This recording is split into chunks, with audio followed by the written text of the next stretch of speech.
கர்த்தர் சாத்தானை பார்த்து நீ எங்கிருந்து வருகிறாய் என்றார். சாத்தான் கர்த்தருக்கு பிரதித்திரமாக பூமி எங்கும் உலாவி அதில் சுற்றி திரிந்து வருகிறேன் என்றார். பிசாசு சுற்றி திரிகிறவனா இருக்கிறான். சுற்றி திரிகிறவனா எப்படி சுற்றி திரிகிறான் அப்படின்னா, ஒவ்வொருத்தரையும் கண்காணிச்சுக்கிட்டே வாரான். இப்ப இயேசுவை எப்படி சுற்றி திரிந்தார் அப்படின்னா, இயேசு நன்மை செய்கிறவராய் சுற்றி திரிந்தார். பிசாசு எப்படி சுற்றி திரிகிறார் அப்படின்னா, யாரை கெடுக்கணும், யாருடைய வாழ்க்கை இல்லாமக்கணும், யாரு நல்லா இருக்கா, நல்லா இருக்கிறவங்களை என்ன செய்யணும், கெடுக்கிறோம். நான் என்ன சொன்ன சோதனை பத்தி சொல்லி வரேன். ஃபர்ஸ்ட் நான் சொன்னேன், தேவன் பொல்லாங்கினால் சோதிக்கிறவர் அல்ல. பண்ணி வைங்க. தேவன் என்ன செய்கிறார், பொல்லாங்கினால் சோதிக்கிறவர் அல்ல. அப்போ தேவன் கொடுக்கிற சோதனை என்பது ஒரு மனுஷனை என்ன செய்கிறது, ட்ரெயின் பண்ணிக்கிற சோதனையா இருக்கிறது. ரெண்டாவது, அந்த பரீட்சையில அவங்க ஜெயிக்கும் பொழுது ஆண்டவர் அவங்களுக்கு என்ன செய்கிறாரு, ரிவார்டு கொடுக்கிறார். இப்படிதான் தேவன் கொடுக்கிற சோதனையா இருக்கும். ஆனா பிசாசு கொண்டு வருகிற சோதனை பொல்லாங்கான சோதனையா இருக்கும். அதான் நான் சொல்லுறேன். பிசாசு என்ன செய்வான், பொல்லாங்கினால்தான் ஒரு மனுஷன் என்ன செய்வான், சோதிப்பான். பாருங்க, இந்த இடத்துல பிசாசு யோபுவை பார்த்து ஆண்டவரிடத்துல போய் சொல்லுதான், சுற்றி திரிகிறான். சுற்றி திரிக்கும் போது அவனுடைய கண்ணுல யார் பட்டிருக்கா, யோபு பட்டிருக்கான். இப்ப யோபுவை பார்க்கும்போது யோபு ரொம்ப பெர்ஃபெக்டா இருக்கான். அந்த வாழ்ந்த ஜனங்களுக்குள்ளாகவே யோபு ரொம்ப நல்லவனா இருக்கான். நல்லா ஜெபிக்கிறான், ஆண்டவருக்கு நன்றி சொல்லுதான். எல்லா சூழ்நிலையிலும் ஆண்டவரோடு கூட இருக்கிற ஒரு ஆளா இருக்கிறார். யாரு, யோபு. அப்போ பாருங்க, அப்போ இதைத்தான் சாத்தான் என்ன செய்கிறான், சுற்றி திரிந்து கொண்டு போகிறான். அப்ப பிசாசுடைய வேலை என்ன அப்படின்னா, ஒரு நல்லா இருக்கிற ஒரு மனுஷனை எப்படி குற்றம் கண்டுபிடிக்கலாம், நல்லா இருக்கிற ஒரு மனுஷனை எப்படி அவனுக்குள்ள பிரச்சனையை கொண்டு வரலாம், எப்படி அவனுக்குள்ள போராட்டத்தை கொண்டு வரலாம், எப்படி அவனுக்குள்ள நஷ்டத்தை கொண்டு வரலாம், இப்படி பிசாசு என்ன செய்கிறான், சுற்றி திரிகிறான். பாருங்க, அதுல 8ஆம் வசனத்தை வாசிங்க. கர்த்தர் சாத்தானை நோக்கி, என் தாசனாகிய யோபின் மேல் கவனம் வைத்தாயோ, உத்தமனும் சன்மார்க்கனும் தேவனுக்கு பயந்து பொல்லாப்புக்கு விலகுறவனுமாகிய அவனைப் போல பூமியில் ஒருவனும் இல்லை என்றார். பாருங்க, அப்போ ஆண்டவர் பிசாசுக்கு என்ன சொல்றாரு, சாட்சி கொடுக்காரு. எப்படி சாட்சி கொடுக்காரு, உத்தமனும் சன்மார்க்கனும் தேவனுக்கு பயந்து பொல்லாப்புக்கு விலகுறவனுமாகிய அவனைப் போல பூமியில் ஒருவனும் இல்லை என்றார். ஆண்டவர் சாட்சி கொடுக்க, அவன் ரொம்ப நல்லவன் சாட்சி கொடுக்கிறார். உடனே அடுத்து பிசாசுடைய என்ன அப்படின்னா, இந்த நற்பெயரை கெடுக்கணும்.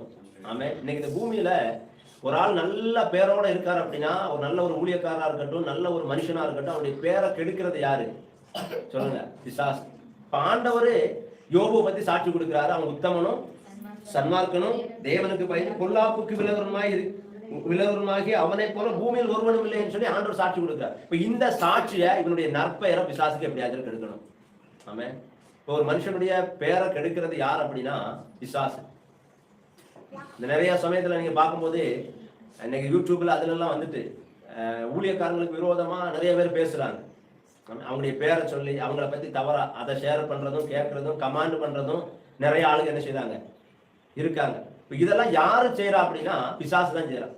ஒரு ஆளுடைய பேரை கெடுக்கிறது யாரு சொல்லுங்க, அது யாரா இருக்கட்டும், அவனுடைய பேரை கெடுக்கிறோடைய வேலை யாருடைய வேலை, பிசாசுடைய வேலை. அதான் இவன் சொல்லுதான். அப்ப அது கழிஞ்சு 9ஆம் வசனத்தை வாசிங்க. அதற்கு சாத்தான் கர்த்தருக்கு பிரதியுத்தரமாக, யோபு விருதாவாகவா தேவனுக்கு பயந்து நடக்கிறான். நீர் அவனையும் அவன் வீட்டையும் அவனுக்கு உண்டான எல்லாவற்றையும் சுற்றி வேலி அடைக்கவில்லையோ, அவன் கைகளின் கீழே ஆசீர்வதித்தீர், அவனுடைய சம்பத்து தேசத்தில் பெருகிட்டு. ஆனாலும் உம்முடைய கையை நீட்டி அவனுக்கு உண்டானவை எல்லாம் தொடுவீரானால், அப்பொழுது அவன் உமது முகத்துக்கு எதிரே உம்மை தூஷிக்கானோ பாருங்க என்றார்.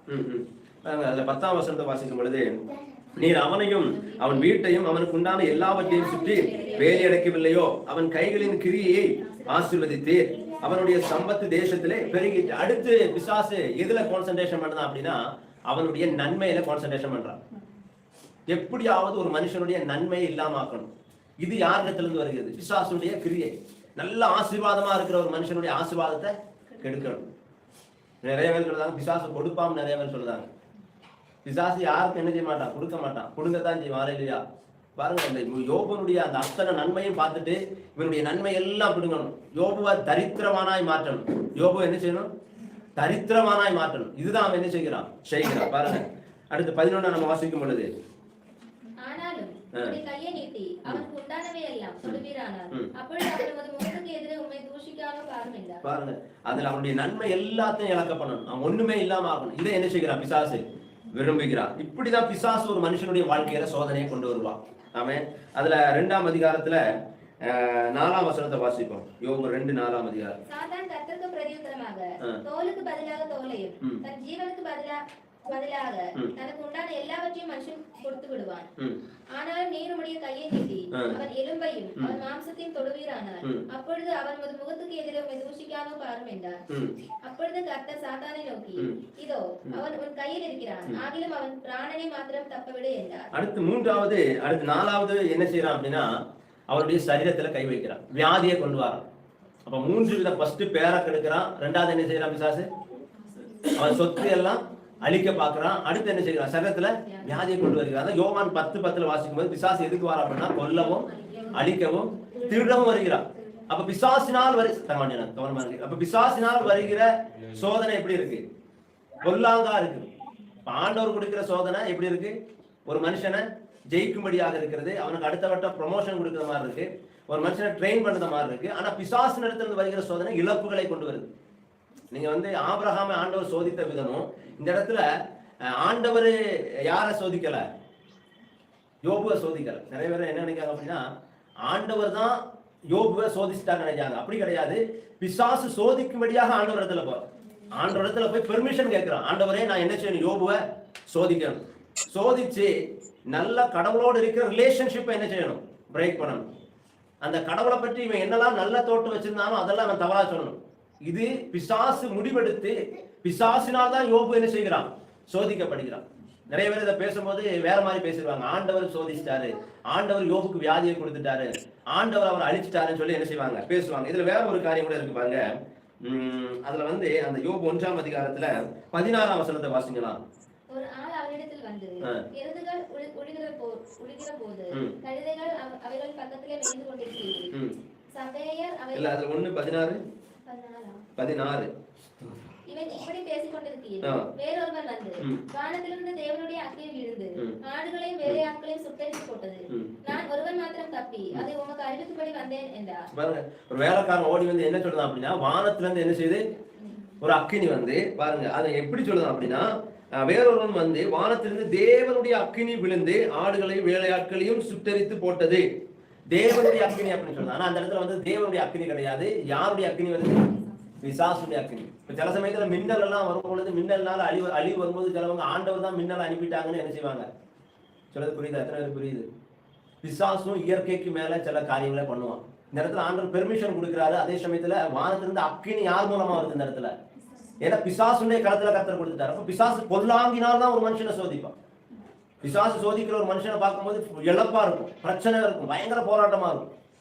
அதுல இருந்து யோபு என்ன செய்கிறார், ஜெயிக்கிறார். ஆமே. இந்த இடத்துல 3 விதமான காரியங்கள் நம்ம பார்த்தோம். இதெல்லாம் யார் மூலமா வருது, பிசாசினால் வருகிற சோதனை. ஆமே. இப்ப நிறைய பேரு இது யாரிடத்துல இருந்து வருகிற சோதனைன்னே தெரியாது. அல்லேலூயா. ஆண்டவர் பண்ணுகிற சோதனையை பத்தி நான் ஃபர்ஸ்ட் சொன்னேன். ஆண்டவர் எப்படி ஆபிரகாமை சோதித்தாரு, எப்படி ஆதாம் ஏவாளுக்கு அந்த தோட்டத்துல ஆண்டவர் அந்த கனியை வச்சிருந்தாரு. ஆண்டவர் கொடுக்கிற சோதனைகள் ஒரு மனிதனுடைய வாழ்க்கையில பொல்லாங்கா இருக்காது. அந்த சோதனை வியாதியை கொண்டு வராது, அந்த சோதனை இழப்பை கொண்டு வராது.